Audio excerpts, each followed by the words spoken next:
Hello, friends. Hello, hello. Welcome.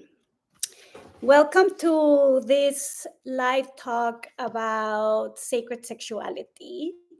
I'm doing this live because I am facilitating an event, an online event. We start this Sunday.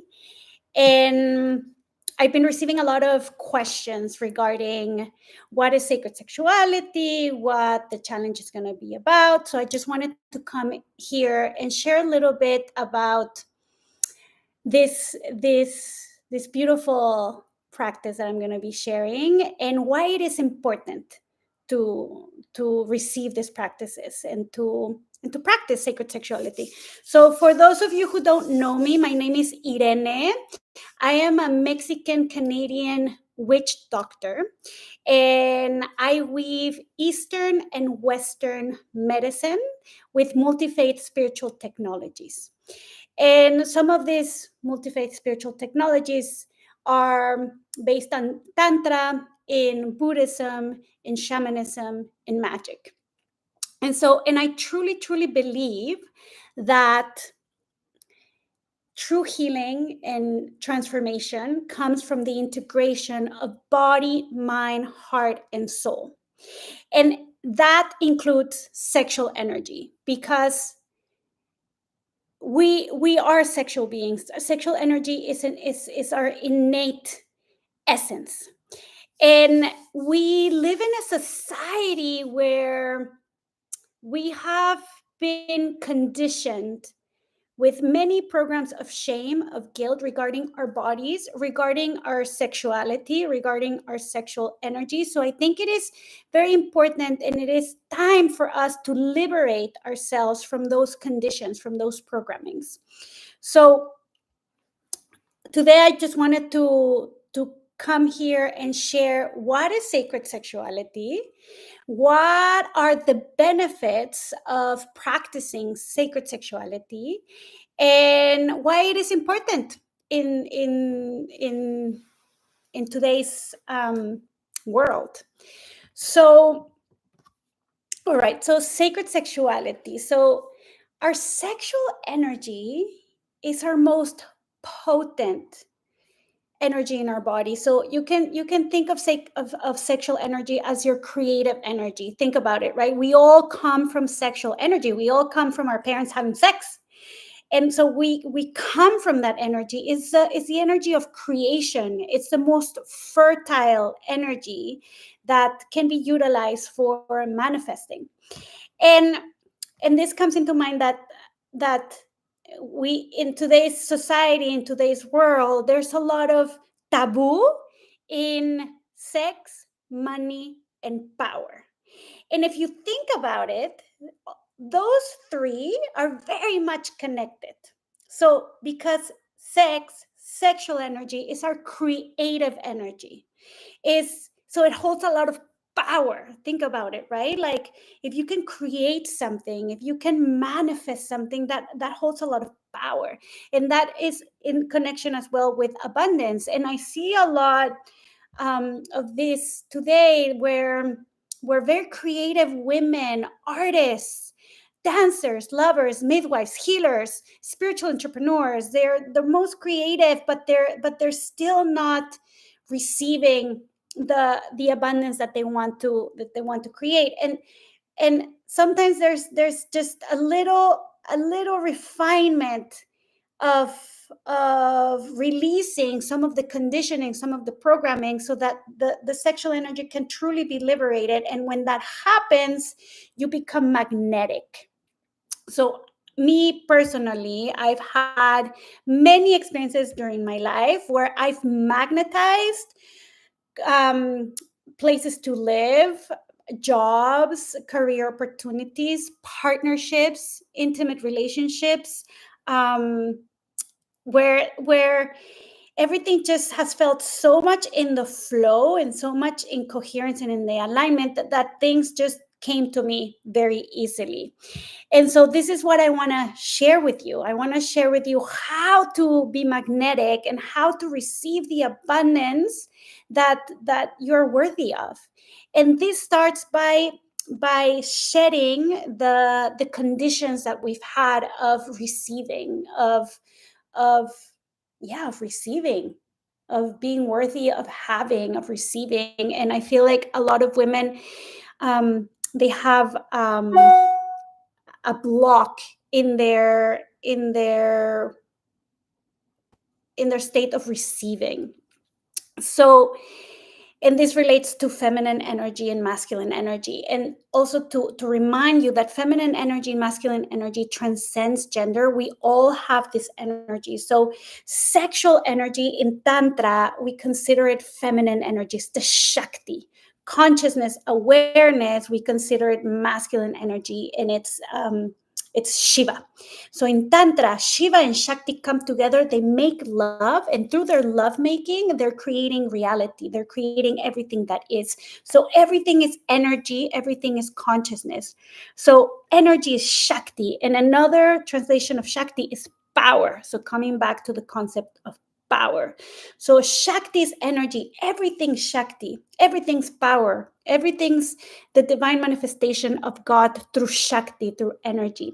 So our sexual energy is Shakti, it's power. It's our internal divine feminine energy that needs to be awakened so that it can flow through our bodies and expand our energy centers. And in that expansion and in that activation, so cleansing, activation, expansion of our energy centers, then we become more coherent. There's more harmony, there's more health, there's more vitality. So this comes with the benefits of what are the benefits of activating our kundalini, of activating our shakti, of activating our sexual energy. So to start,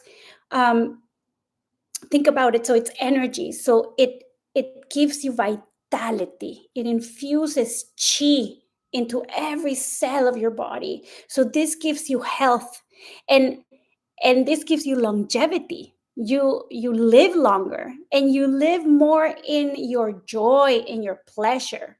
Also, when I don't know if some of you have had like a full body orgasm, and there's just this state of elation. You're so high, so there's so much bliss, so much joy, and so much contentment with the moment, with the here and now, with the I am. So it's this reconnection with your essence, with your true nature, with who you are, with your authentic energy and power. The body holds so much power, so much power. But we live in a society where, again, there has been so much repression, so much taboo, and also, so I grew up in a Catholic family, for example, and even though my family was very progressive, still the Catholic Church, they have instilled in a very profound way that the body is sinful, that our pleasure is dirty, that our pleasure is sin. And on the contrary, it's through our pleasure, through our bodies, that we get to create in this life. So we get to create heaven on earth here, but it has to be done through the body first. So some of the benefits of practicing sexuality is, first, you'll feel better. You feel better physically. You'll have more energy. You'll sleep better. Your skin will clear up. You will have more regular menstruations, less menstrual cramps. If you deal with any types of endometriosis or hormonal imbalances, connecting with your sexual energy in an intentional and conscious way will help you balance your hormones and will help to enhance your fertile energy. So if you're trying to get pregnant, these practices are very, very important, because again, healing and transformation comes from the integration of body, mind, heart, and soul. So we have to integrate the physical level, the emotions, the mind, but also our spiritual experience. And I feel like this point is missing, because we have the physical, the mental, and the emotions, but the spiritual aspect is very, very important. So this is what I'm going to offer: a spiritual practice to connect with our sexual energy as a vehicle for illumination and liberation. Okay, so physical, you'll feel better, you'll be more healthy, your skin will glow, you will have uh, better menstrual cycles, hormonal balancing.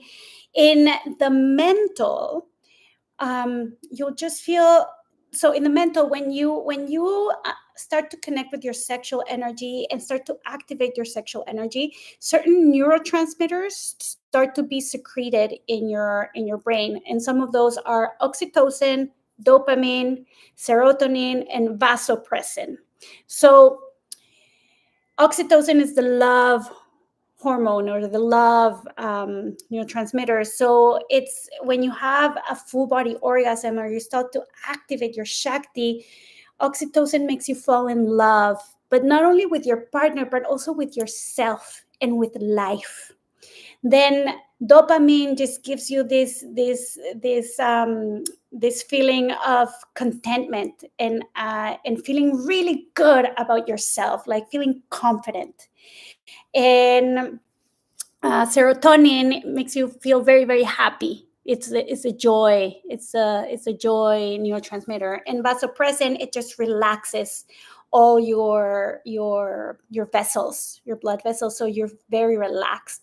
So with that, um, you'll just have a more relaxed state of being, so less rigidity in your body. So when you have less rigidity, you have more contact, and when you have more contact, there's more pleasure, there's more feeling, and in this feeling there can be also more pain. And I need to talk about this, because it's not all rose colored glasses. Once you start doing these types of practices, some when we start doing cleansing and purification of your sexual energy, some stories might show up that need to be cleansed, and that could be painful. But the thing is that now you're stepping into that story with awareness and with intention and with consciousness, so that really creates a true transformation of that old story, and that dissolves into self-love, into wisdom, information, and the aha moment, the insight, and and freedom. You become liberated from that pain. So so your mind gets more grounded. There's a cultivation of the observer. You get more expanded. It's like your consciousness expands. And and then emotionally, you feel better about yourself, you feel better about your body, you cultivate self-love, self-confidence, self-worth, this feeling of being worthy of receiving that pleasure. And it starts through the body, it starts within yourself. And and then in the spiritual aspect, it's the connection to source. And it starts within, the sacred union within, like integrating the feminine and the masculine within you first. That sacred union happens within you, in your body, through sacred sexuality practices. And then once you have that unification, you unify with the whole, with God, with source, with the universal flow, however you want to call it. And then there's this sense of union with everything, and then you realize that there's more to life than just your physical body, but that you're a spiritual light being. And oh my God, you're just like blasted into the cosmos, and you're like, what have I been missing? And it all starts here in your body. You don't have to go out and do spirit plant medicine. You don't have to do any of that. It's like it's within you. You have everything that you need within you to be in communion with the divine, because that divine is you. And so And so with that, I feel like these practices are very, very important because we haven't been taught, we haven't had the rituals, we haven't had the initiations as women to go through the different phases of our lives, with our first bleed, with our first sexual experience, with our first orgasm, with our first pregnancy, birth, and then when we stop bleeding. All of those are initiations, and they need to be honored and revered and recognized as important portals of growth and evolution.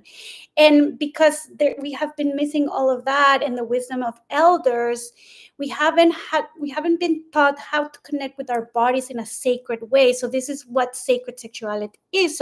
So sexual energy, again, is our most potent, beautiful, creative energy, and in our sexuality is how we express that into the world, how that gets triggered by the environment. So what turns you on? What are you attracted to? What are your preferences? How do you express that? And sexuality includes sensuality. Sensuality is your experience of the world through the senses. Sensuality not necessarily is sexual, but sexuality most definitely includes sensuality. So we have to connect again with the senses of our bodies. How does our skin feel? What do I like? How do I like to be touched? What are the smells that I like? What are the tastes? What do I feel that is beautiful? And so surrounding myself with that.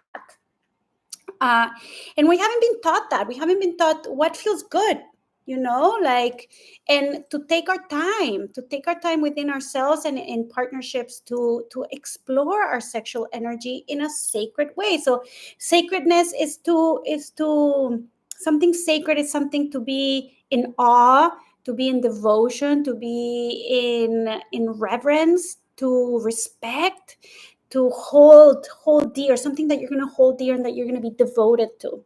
So that's the sacred sexuality practice. It's a practice where we are utilizing our sexual energy as something sacred, as something that we're going to hold tenderly and with a lot of care, with a lot of presence, and with a lot of intention and consciousness, so that anything extra that we have taken on by society, by culture, by our families, by the church, by our teachers, by friends, by ourselves, that are like dampening that energy, we can finally release it, dissolve it, so that light, that power can can flow can flow in your life as a river of light and of love and of wisdom and of power. And then with that, you become magnetic. You ooze that energy, and life becomes more pleasurable and more fun and more easy. And all right, so I just wanted to share that today. If you have any questions regarding the challenge, I've received many questions, but on Friday, I'm going to be doing a Q&A session. So if you want to come in and ask questions, or if you want to send your questions beforehand, I will come in here live and answer all your questions to give you clarity about the challenge, how does it look like, and all those little details. But for now, my friends, thank you for watching this. And I welcome you fully and wholly as you are into this challenge. We are moving into eclipse season. So we just had a potent new moon in Virgo that is like the reset, and it's the portal to the eclipse seasons. And the eclipse seasons is a time of shadow work. It's a time of it's a potent portal of transformation. And if we enter these portals with, again, consciousness and intention, there's so much potential of growth and transformation for you and for all. And I truly believe that as you heal yourself, we heal the collective. We are in the times of community, and to remember that everything that you do has a ripple effect. So, and everything is possible.